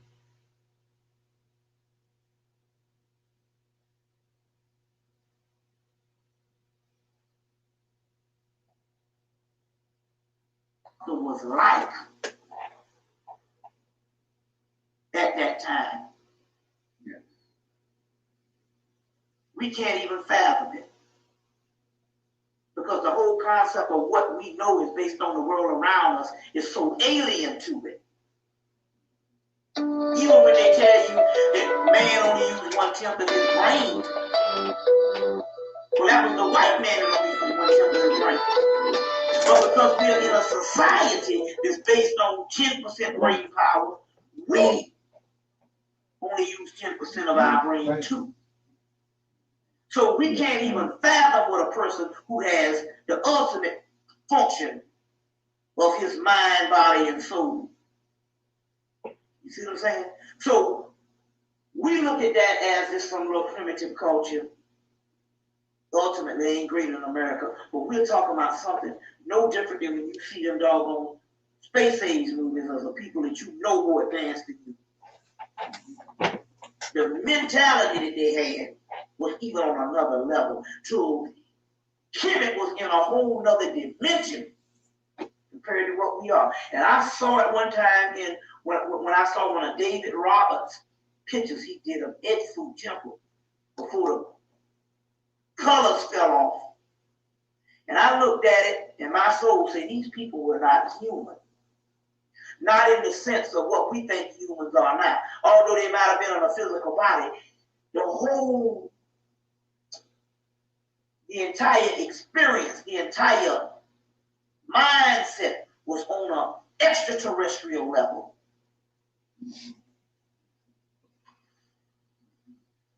That we can't even begin to fathom what we have fallen from because we are in a dream state. And although we, a little bit of conscious people, are waking up, we just don't have the memory or the data to even indicate something like that on a world fucked up like this. But every now and then we get glimpses of it. And we can't even explain the shit. So that would be an aspect of it. And Bobby, I must ask you this question. Because it's a question young people always Yeah. If at that time, African people were anywhere near this level of being, how then could some people that we consider barbaric have ever penetrated that world, let alone bring it to So I would like for you to kind of look at great question. how that happened, how long that may have taken, and then for these people that came in that we call groups, and what Okay. Pretty much that's the general historical thing. You can pretty much know when the invasion started. That's pretty general as far as knowledge now been covered. And it's pretty general, but what I can say is we did not fall based on outside invaders coming in. The outside invasions was a part of the process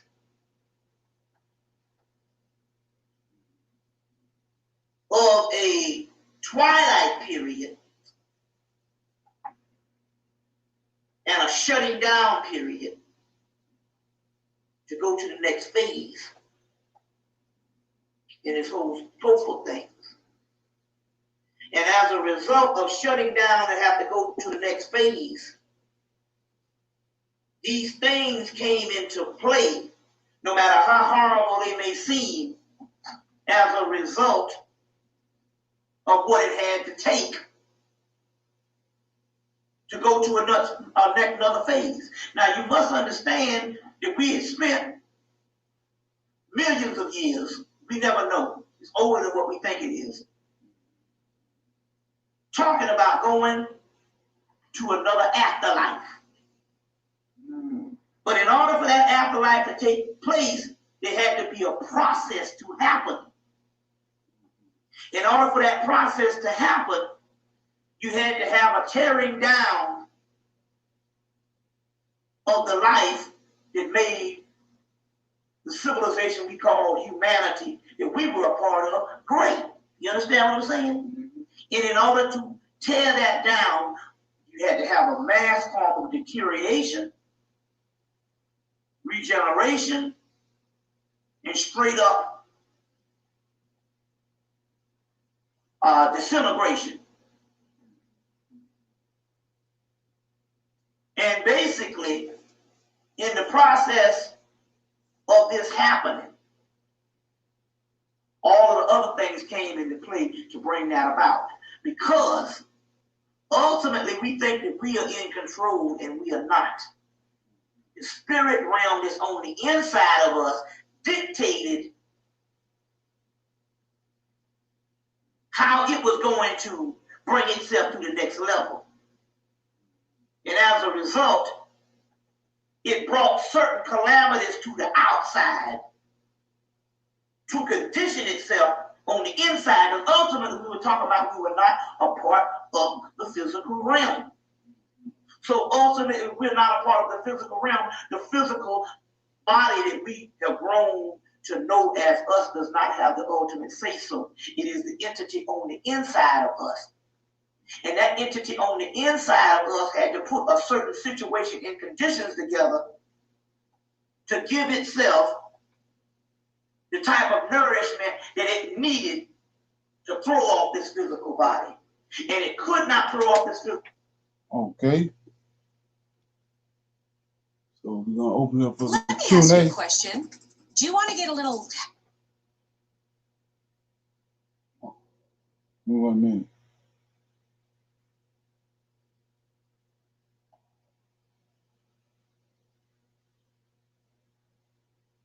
Okay. Open it up for some Q&A before we close up. Anybody got anything? Shalom, shalom. Okay. Okay. I wanted to ask the question.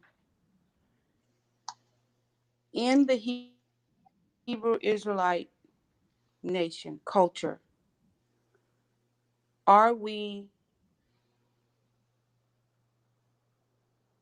to become like God, to become like Michael in Yeah, our let me read thinking? something. Huh? Let me read something.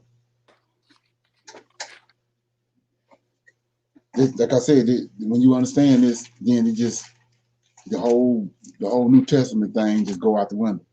Okay. I'm in Zechariah. First of all, we see what's placed in us when we born. The soul. When you start talking about soul and spirit and angel and all that, you got to go back to a cocoon. What goes in the cocoon and what come out of it. So you got to look at Zechariah. I'm in Zechariah chapter 12. Okay. So keep in mind what Ezekiel 37, what the Lord tells Ezekiel in Ezekiel 37. So he says, I'm gonna start at verse 1. The burden of the word of the Lord for Israel, says the Lord. which stretcheth forth the heavens and layeth the foundation of the earth, and formeth the spirit of man within him. Behold, I will make Jerusalem a cup of trembling unto all people round about, when they shall be in the siege, both against Judah and against Jerusalem. And in that day will I make Jerusalem a burdensome stone for all people. All that burden themselves with it shall be cut in pieces, though all the people of the earth be gathered together. So, what you have to understand right here, he said, in that day, what day? The day we waiting on, the day of the Lord. And he said that he's gonna make everybody, he gonna put it on their mind. That's what they want to come to Jerusalem. You know, that's when he said all these nations come together to try to attack Jerusalem. But it says in 3, in that day I will make Jerusalem a burdensome stone for all people. All that burden themselves with it shall be cut into pieces. Who's gonna do the cutting? The army. The army he raised up. So it says, 4, in that day said the Lord, I will smite every horse with astonishment and his riders with madness, and I will open my eyes to the house of Judah. So we know they dead. He's gonna open his eyes to the house of Judah, and I will smite every horse of the past, and the governors, the kings, all the kings dead. That's in First and Second Chronicles, First and Second Kings. The inhabitants of Jerusalem shall be my strength, and the Lord of hosts their God.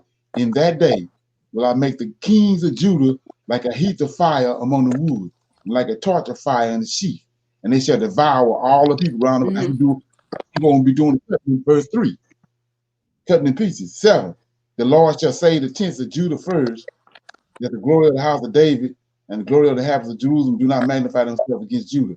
In that day shall the Lord defend the inhabitants of Jerusalem, and he that is feeble among them at that day shall be as David. So us that's alive, we're gonna be like David. Yeah. David was a man, but look what he said. Yes. Okay. But the house of David shall be as God, as the angel of the Lord. Come on. There go your worm going into the cocoon and coming out a butterfly. Yes. Okay. Yes. All right. Hallelujah. Thank you. Okay. And then the gentleman mentioned, he said, the soul has nothing to do with what the physical body does. And I just wrote that down because that just brings right in front of my face that we are so far away from how we functioned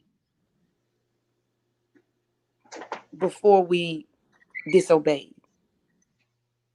Well, Because that was I done can't that was done comprehend. intentionally. Huh? That was done intentional when we was cast out. So we lost the Yes. knowledge of it. So that was intentional. That's what the curses is telling you about, especially around 64 through 68. He's telling you that he's gonna cast you out of this land into another land, and then there you're gonna be ignorant. That's why he says, bring forth the people that have eyes and can't see and ears and can't hear. That's because we done lost our understanding of who we are, and we lost understanding of our molecular makeup and all that. Right. And as the And what we gentleman was should be doing. speaking, one of the thoughts that came to my mind was The Walking Dead. And they actually have a television series called The Walking Dead. So Right, I exactly. have a better understanding of that. Then the other Right, thing, and this is the last thing, um, he talked about how they separated spirituality and science, right, and they only gave us the physical science. And then I thought about how our education from kindergarten to 12th grade is all a part of the dumbing down. Because right, as you go through your educational training, you might take physical science separate from environmental science, separate from biology. They separated all of these things that from this teaching, we understand they go together. right, exactly. So Right. it was all a part of the dumbing down um, process, so that they would be able to create an atmosphere that would cause us to be the ones that they rule over, when it's not really Right, supposed to be right, that way. right. That's the whole purpose of the 6 years old to get you early. 6 years old to 18. So Yes. you being set up your whole childhood. You become adult. You become an adult. They want you to become. So Mm-hmm. anyway, so like I Mm-hmm. was saying, so when earlier the guy was talking about how they didn't took all that knowledge and these Edomite Jews got the knowledge when they got them in their temples, these Masonic lodges, and over in Israel, and these little Edomite Yes. boys, the Edomite boys over there, that's what they learning. But the trick to that is that's our knowledge. They reading our knowledge. So now what you're looking at is why is all these black kids heading straight to the prison house? Their source is over. Yes. They got our source. Yes. Yes. Yes. They reading it. And like the guy Exactly. said, it's like training a sheep to be a lion, but he can get all the knowledge he want, but he can't be no lion because the information don't go for him. Yes. Yes. That's what's going on. Now, and so, Leonard, he said, go ahead. Go ahead. Now go ahead. He said we did not. The gentleman said we did not fall based on outside invaders. Was he speaking of the fact that was okay? Was he speaking of? Well, I'm just going to ask you what was he speaking of when he said we did not fall based on outside invaders, but outside invaders were a part of what was needed in order to bring the next phase. Right. He's like I What was came saying, to mind? that knowledge is coming Go ahead, from Egypt. That's come from Egypt. Uh-huh. They got the knowledge from those fallen angels, and they went into women. That's perverted knowledge, and that's a knowledge that he's saying that Most High, when he's speaking in the Bible, he says that you caused my people to err. Yes. That's the knowledge. Yes. He's talking from that perspective. Like I was saying before, what you have to understand, the place that you in is that you get the knowledge from the Most High, and you're able to look at other people and other things and bounce that knowledge off of what you Most High gave you. Absolutely. Right. Thank you. Yeah. Anybody else?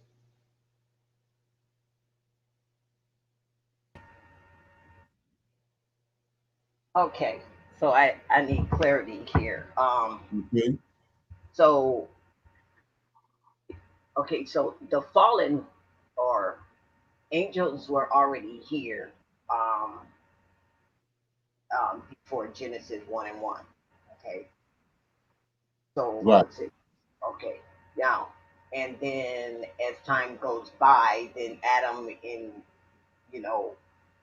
Eve sinned in the garden. Right.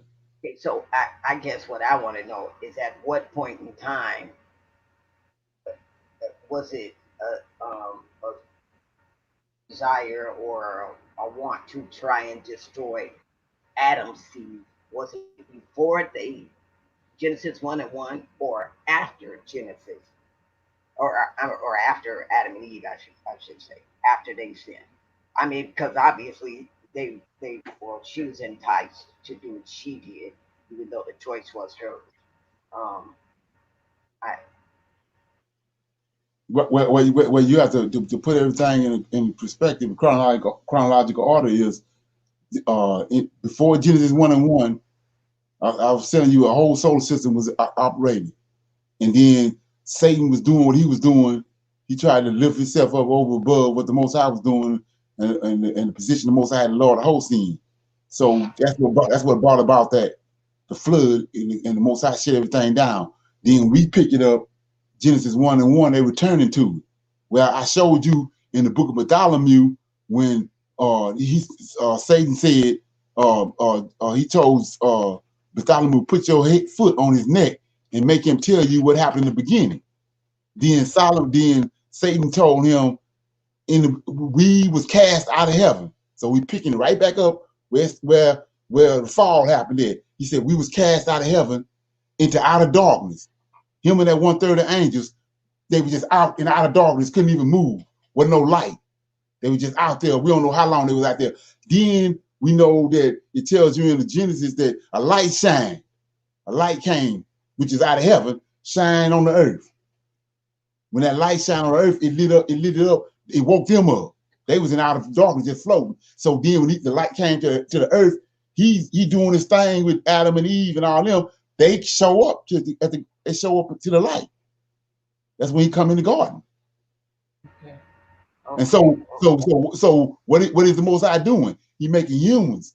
It's like I said, he's no longer making no angels, just creating angels. He making them now where they putting them in a soul, and they have to go through a trial period on the earth.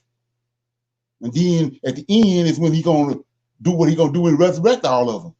The ones that were, he said they're gonna all wake up. Let me read. Daniel chapter 12, verse 1. He says, let me get it. No, that's Ezekiel 37. My bad.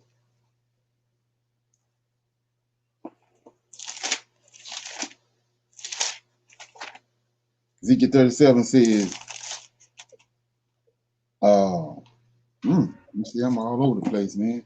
Yeah, it's in Daniel. My bad. Daniel chapter 12. Daniel chapter 12 says, at that time shall Michael stand up, the great princess is standing for the children of thy people, and that shall be a time of trouble, such as never was since the time was a nation, even at that same time. And at that time thy people shall be delivered, every one that shall be found written in the book, and many of them that sleep in the dust of the earth shall awake, some to everlasting life, some to shame and everlasting contempt. The one to everlasting, the one that wake up to everlasting life is the one that's going to replenish that 1/3. Okay. So that's the whole purpose of man. He no longer create no angels, just create them with a free will. He's bringing that, this man explaining to you, the carbon, which is a soul, and putting it in a fetus at conception, and then it's housed inside of there. So that's why he told Jeremiah, I knew you before you was in your mother's womb. And then and Abraham made the statement, I'm just a sojourner down here. Thou know it. It's alluding to that. So they have to, according to what they do with this body, because we know that this body, based on what we found out about the melanin, is an awesome body. So it's according to what the soul is done in that body when he was on the earth. And some gonna wake up to everlasting life, and some to everlasting contempt. Right. So, like I said before, when you understand that right there, that alone, it killed the New Testament. Because all them, Abraham and all them knew they was gonna be resurrected. Joseph knew. So they don't, and so how you gonna explain that when you start talking about Christ? If he was gonna come, he'd have came when the Most High returned to the earth. How you gonna come at the end of all these men that came, Seth, Adam, and all them? Who gonna justify and die for them? It's crazy as hell. Okay, now one of the reasons why I was asking for clarity is, so we're going back to basically the land of our nativity, Right. and I mean, let's face it, there's offspring of the fallen. Right. Yeah. And like Nimrod and that, because they're Hamites. Right. So I guess we can somewhat expect problems. But I'm not going to say they don't know. Some of them, I don't think they know what the words say. I don't think they know the difference between a Hebrew and an African. No, they don't. Most of them don't. You got a great majority of Hebrew Israelites don't understand this. Oh yeah, I know. I know. Right. Yeah, but I don't know. I just have a discernment of the mentality or intellect between a Hebrew and a Hamite. It's a big difference. Right. Right. You can pretty much, once you get an understanding of what's going on and focus in on everything, you can pretty much spot it when you see them. You can tell the difference. Even the molecular makeup, they're different. Yes. Oh You yes. know, we see it, but before we weren't paying attention to all that. But we, Right. like I said, we at the end. Most High waking us up, zeroing us in on everything. Mhm. Yeah. Okay. So are you saying that 1/3 that was kicked out of heaven, we're in the utter darkness? They're not. They're not like human beings, right? They not what? Human like us. No. We made in their image. They got human bodies just like we do, but we made Right. in. Yeah. So how you break that down is uh in the garden. It's one woman in the garden, right? Right. And Satan. So I showed you that it was him and the ones he kicked out with him in outer darkness. We know the temperature out there. It's freezing cold out there in outer space. So they just floating around in utter darkness. They like frozen, stagnated. Then when the Most High light came back with Michael, and the Most High brought the creative spirit that he got, and the light shined. When that light shined in the cosmos, when he shined it on the earth, that woke them up. So, but Satan came to the garden because it's one woman, right? And then these other ones watching him. He their leader. They watching him. So let's look at it. So now there's one woman in the garden. Now let's go to Genesis chapter 6. And time ain't nothing to them. So now we're in Genesis chapter 6. So they waiting. They waiting. They waiting. So Genesis chapter 6, verse 1. And it came to pass after what Satan done in the garden, when men begin to multiply on the face of the earth, daughters with an S on it. That's when they came down. When a bunch of women came. But they saw what Satan done in the garden. They watching him and saw what he done in the garden. Then now they waiting for more daughters to be born. So when these other daughters is born, which we know from Jasher that Ada and Zillah was from Adam's seed line, they married into Cain's seed line. These are different type of women. And these are ones that they said everybody on the planet wanted a daughter from Tubal Cain. And because they were fair. And so we look at it says, and the sons of God saw that the daughters of men that they were fair. And they took them wives of all which they chose. So they picked up where Satan left off here. They saw what Satan done. And so you say, what are you talking about? They went on Mount Sinai. I mean, they came in through the portal, went on top of Mount Hermon. But what did they do on Mount Hermon? They made an oath. Why? Why did they make an oath?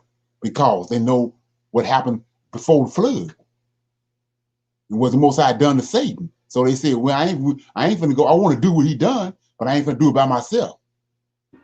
All of us, we're gonna come together and hold hands and make an oath. So that when the punishment comes, it's gonna come on all of us. Okay. Anybody else got it? Thank you. Okay. Anybody else got anything?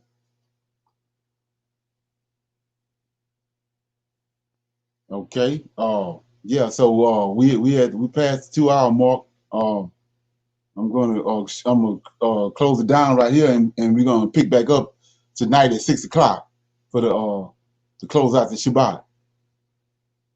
So with that being said, I'm gonna say shalom, shalom, and another shalom. Okay. Leonard,